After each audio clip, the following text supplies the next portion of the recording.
Oh, hello there.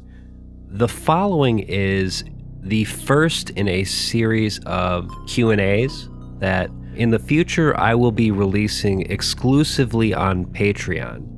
This is just supposed to be like a special reward for my patrons, but I wanted to release the first one to a general audience just to kind of get it out there that I've launched a Patreon, and if you would like to support me on a monthly basis, you can do so for as little as $1 a month on patreon.com/Nightmare Masterclass. That's patreon.com/Nightmare Masterclass. Before I get going, I just want to say thank you so much for your support. It has been extremely encouraging to see the number of people who have recently signed up. I am really excited about a number of things in the works right now. I think you know what is foremost on my mind, but I'm juggling a few things, so stay tuned. If my voice sounds weird, forgive me. I am getting over a head cold, so yeah, not feeling too great right now. But, I think I'm getting over it, so yeah. Let's get going. So Tiberius asks, when you're intending to do a critical analysis on some piece of media, where do you start and how do you decide what is important and what can be left out of the final analysis? So here's my answer. It's not always a straightforward process, but whenever I get confused about whether or not a given thread is relevant to my analysis, I ask myself what the topic was at the onset of the project. Sometimes it's clear, just based on the subject matter, like that certain areas are outside the scope of your analysis. Like with my salad fingers video, I didn't intend on doing a straightforward analysis of the work. Rather, I wanted to explore the way this proliferation of fan theories about salad fingers is a symptom of a certain very literal mode of artistic interpretation. It's something that I believe has become dominant and led to some very obtuse readings, not only of salad fingers, but pretty much everything. So in large part, it depends on the subject matter, like I said, but some general observations about my process. For one, I would say that whenever I feel myself getting a little off base, I try to focus by sort of meditating on what the original goal of my YouTube channel was. My goal has always been to foster critical thinking. So sometimes when I go off on a bit of a tangent, I ask myself, is this really in service of that goal, or am I just, kind of rambling? And yeah, so that's how I try to keep focused. Red Toque Guy asks, what finally convinced you to start publishing theories on YouTube?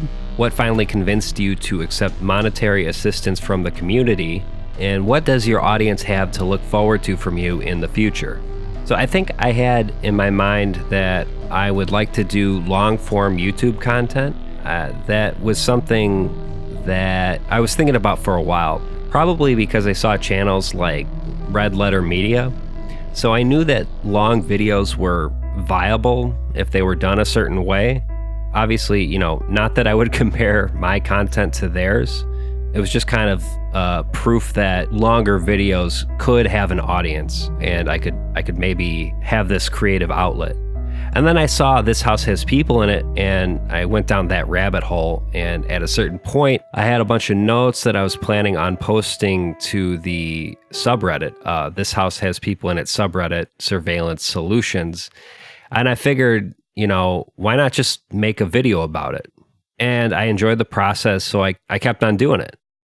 With respect to the whole question regarding monetary assistance, I think I just realized that this is the norm for creators in this space. In order to continue doing what we're doing, we need to have some way of sustaining this activity. It can't just, be unpaid labor. if it remains in the sphere of unpaid labor, or as a creator, if you're relying too much on ad revenue, these are liabilities for the project. So it really, what it comes down to is, hey, I want to continue doing this, and supporters enable me to do that. So thank you. As far as future plans, I think you guys know what's on my mind right now. I'm currently working on the next Petscop investigation, which I am tentatively planning on releasing in 2 parts, because we have the batch of videos from Easter, and then we have the batch of videos that were just released. So there's plenty of content to cover at this point. It's just a matter of sifting through everything and determining what I would like to add to the conversation. Perusing the Petscop subreddit, there are a lot of people with interesting ideas about what's going on. So I'm going to need to sort of meditate upon what I can add, how to continue having a productive conversation about this work of art. And I hope that you guys like it. So yeah. Here's another question from Red Toque Guy. Are there any other potentially interesting ARGs that you are considering doing a discussion series about? I don't have any interest in any work that technically constitutes an ARG at this time, but if you have any suggestions, I am all ears. I would love to cover an ARG. Tommy Flynn asks, way back in episode 1 of your Petscop videos, you brought up Professor Michael Hammond's 1997 book, Optimality Theory and Prosody. Do you still believe the theory may be somehow related? Can you discuss any current thoughts you have on the subjects of prosody and conflicting constraints, and how they may relate to the series as it is now? Now, I have to stress that my area of focus in terms of my educational background is not linguistics, so I'm by no means an expert. But I am very much interested in a perspective of Petscop that focuses on linguistics. And as the story of Petscop has progressed, the way language and systems of control and perhaps surveillance, the way in which these systems interact, this is an area that I believe the work explores in thematic terms. In particular, the manner in which syllables are conveyed through the PlayStation controller seems to indicate that language itself is subject to interrogation in the work. It's interesting because you can't just use phonetic sounds in the game. You have to enter a series of inputs on the controller, and keep in mind the game seems to be recording all of the player's inputs. I don't know, I'm just kind of riffing here. This topic is dense, and it's definitely worth exploring further. Here's another question from Red Toque Guy, or another series of questions. How long have you been composing your music? What instruments are you familiar with? Where do you mainly draw inspiration from for music? What kind of messages or vibes do you particularly try to convey through your music? Were you actually trained musically, or are you self-taught? Have you ever been a part of a group or band? And what, if any, kind of paid or not performances have you been a part of? So, a long string of questions there. Here's my musical background. I'm not classically trained. I cannot read music. I have been playing guitar since high school. And I've been into synth music basically since I started working on the channel. Generally, with respect to the music, the vibes I'm trying to convey are usually determined by the subject matter. So oftentimes, since I am most of the time covering stuff in the realm of horror, you're gonna have some darker, creepier tracks. That's what I'm going for. But you also have to keep in mind that just in terms of the production, most of the time I'm not trying to draw too much attention to the music, because I want people to pay attention to what I'm saying. So it's kind of a delicate balance. I think sometimes I have made the mistake of kind of making compositions that are a little bit too busy. You know, they just have like too much going on, and that sort of draws attention away from my actual video. So I've been trying not to do that as of late. You know, I have been in various bands. I was in a 3-piece band, sort of a power trio called Corsica. I was the singer and guitarist in that band. We were together for a while. I